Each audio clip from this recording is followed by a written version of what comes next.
So changing times requires us to change and change with it. And my guest in this interview has a very good point. Dr. Jann Freed, who is a leadership expert, author, adjunct professor.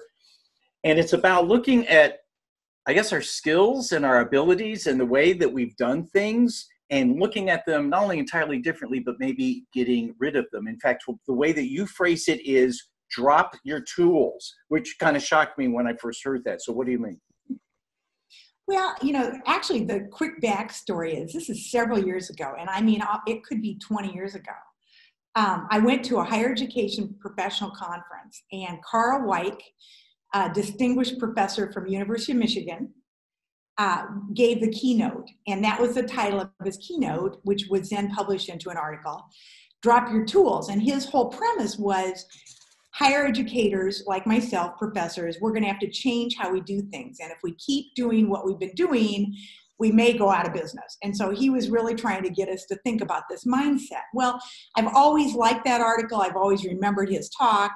And with COVID-19, I've been doing a lot of writing using his work as kind of a foundation where he studied firefighters and realized that, so many of them died, but they were close to safety, but they died because they kept all their tools on and their tools made them slowed them down so they couldn't run for safety. And so his whole premise is if we drop our tools, if we drop the mindset and the way we used to do things, we're more agile, we're faster, we can pivot. I'm kind of using the drop your tools as, we need to change our mindset of how we do things going forward. And I did hear a lot of this, and especially during the lockdown phase, for lack of a better term, they were saying, do an assessment. Do you still need this tool, this skill, this way that you've done things? Or is it time to throw it out? Or is it time to look at it and apply it in a different way?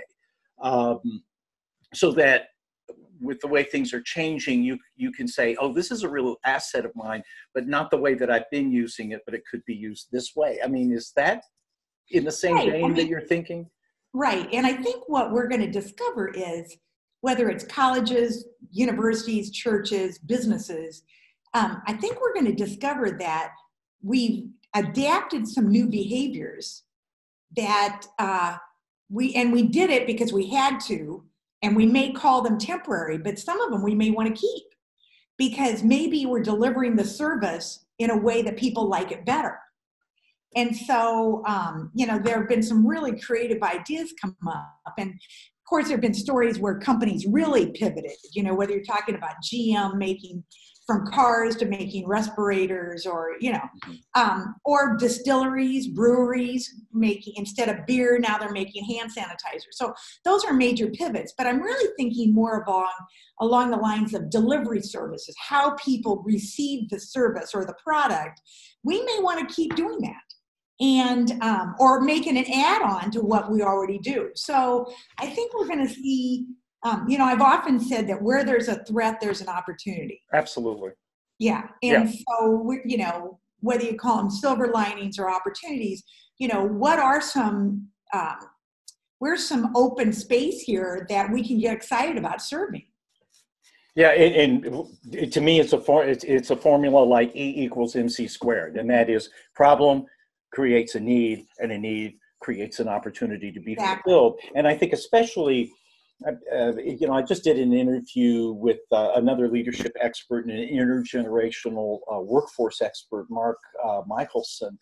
And what really came out of that interview was this fact that it's really up to boomers to, for instance, change for the way that business has changed. It's not just ageism, but it's that the way that the things that we ascribe to Gen Zers and millennials are actually the way business changed in terms of high velocity of change, taking more risk, the ways that are antithetical to the corporate structures that we grew up in our youth, where you had to be cautious and live in a hierarchy and so on and so forth. So, and I think that's a really solid point. It's up to us to make those adjustments to then offer what we can. So as an individual, if I'm going, oh my gosh, I have to change the way I look at myself and my skills and what I can bring to the table, how do I take your tool metaphor to the max and apply it to myself?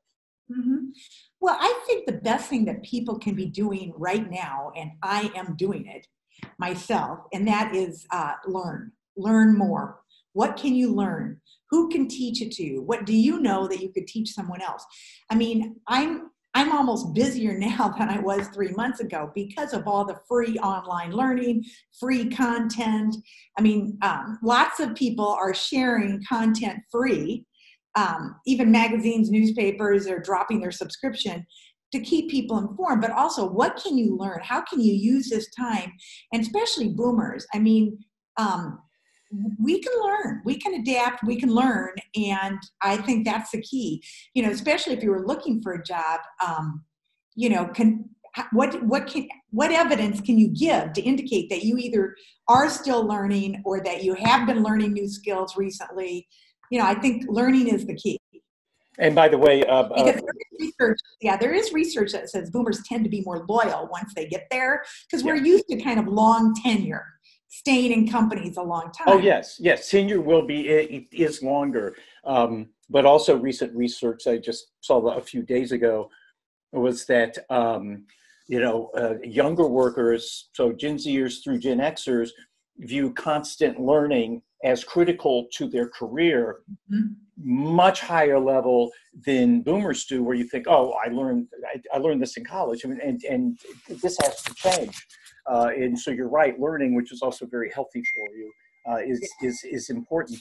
The other thing, real quickly, that I'll bring up is someone who I spoke with yesterday and connected with for the first time, and I know you've got a history with him, is Richard Leiter, who is very well known when it comes to helping people find purpose and the importance of purpose in a life. And one of his metaphors in some of his books and his TED Talk is about going on a hike in the Serengeti or somewhere in Africa with a Maasai tribesman, and he's overloaded with a backpack full of stuff. And he looks at the tribesman and he's like, I've got all the stuff I don't need. I only need what he needed, which was just a little bit of food and a little bit of water. So what about culling some of this old baggage, that we all have? Yeah. I mean, it's just another metaphor for drop your tools. You know, again, I'm familiar with Richard Leiter's metaphor there. And I might say that I love his books, not just The Power of Purpose, but repacking your bags. Which is what this is, yes. Right, that's what this is. Another one I like about something about secondhand. Oh, another one, claiming your place at the fire. But the whole idea is right. If you don't need it, let go of it. And I don't care if you're talking. I mean, you could look at Marie Kondo and her joy of tidying up. You know, now she has a new book out called The Joy of Work or something. And so she's talking about tidying up the workplace, but she also talks about tidying up, your mind. What is it in your mind that's making it messy that you need to get rid of? And we do have this whole host of skills and experience, especially if you're an older worker.